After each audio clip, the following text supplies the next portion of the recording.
Hi, I'm Eric James. I'm the Executive Director of Field Ready. I'm going to talk about innovating in times of volatility.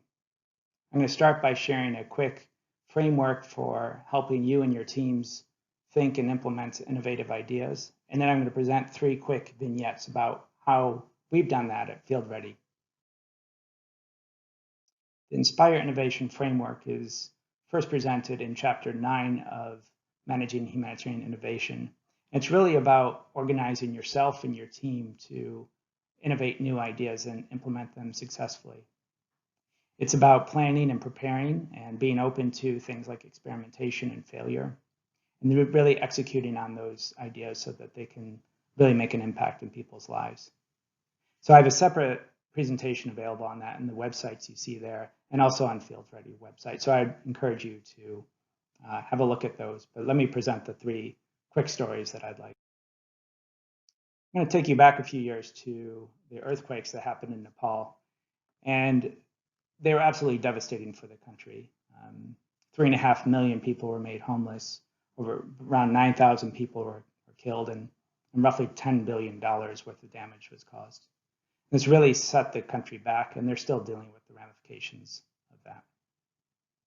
So the question is, how do you go to a situation like that and really make a difference? And I'd just like to show you a couple of quick stories about how we did it at Field Ready.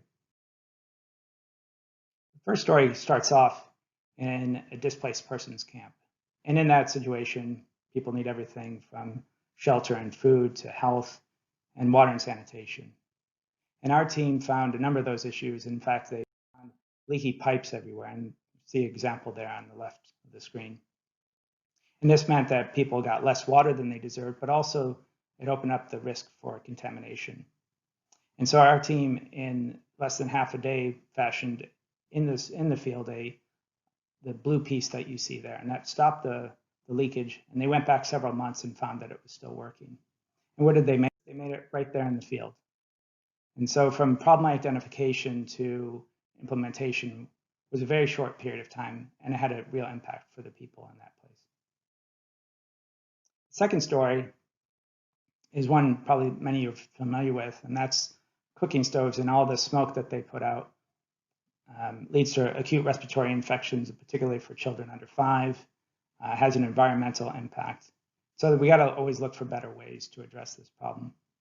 And we were working in an innovation lab with World Vision, and were introduced to a local gentleman named Mr. KC, and he had an idea for a new cook stove, one that would address those problems, but he didn't have the technology to solve it. So working with Field Ready, we helped him design a new piece to enable him to realize his vision. And in the first year, we helped him make the first couple thousand, and that led to orders. And so there's a picture of Mr. KC and his design. And now he has a viable business, and he's making these for people across Nepal.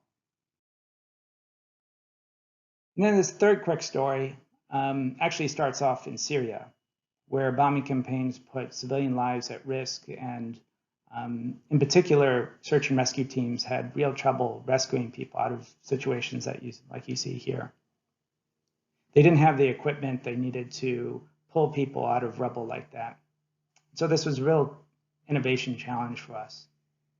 What we found was that using a number of different technologies, we were able to lift rubble. And so here's a picture of our team leader, Osama, and the finished product. And that went through many iterations and different ideas.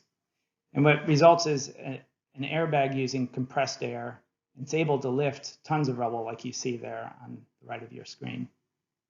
And through this, now let me just show you the before and after. So on the left, you see the airbag being inserted in the rubble, and on the right, how that gap is created. And for that, using that technology, people have been able to rescue dozens of other people to save their lives.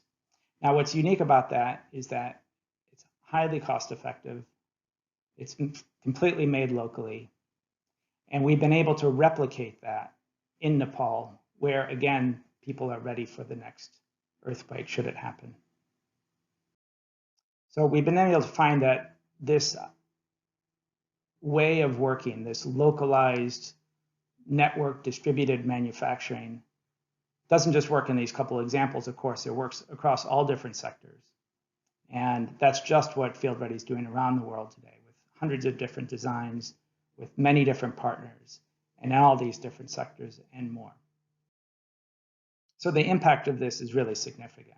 We're able to reduce costs significantly, reduce procurement time, and support things like local livelihoods and local businesses. More importantly, because we're a humanitarian organization, we're able to save lives, reduce suffering, and increase people's resilience by working together with them in localized solutions.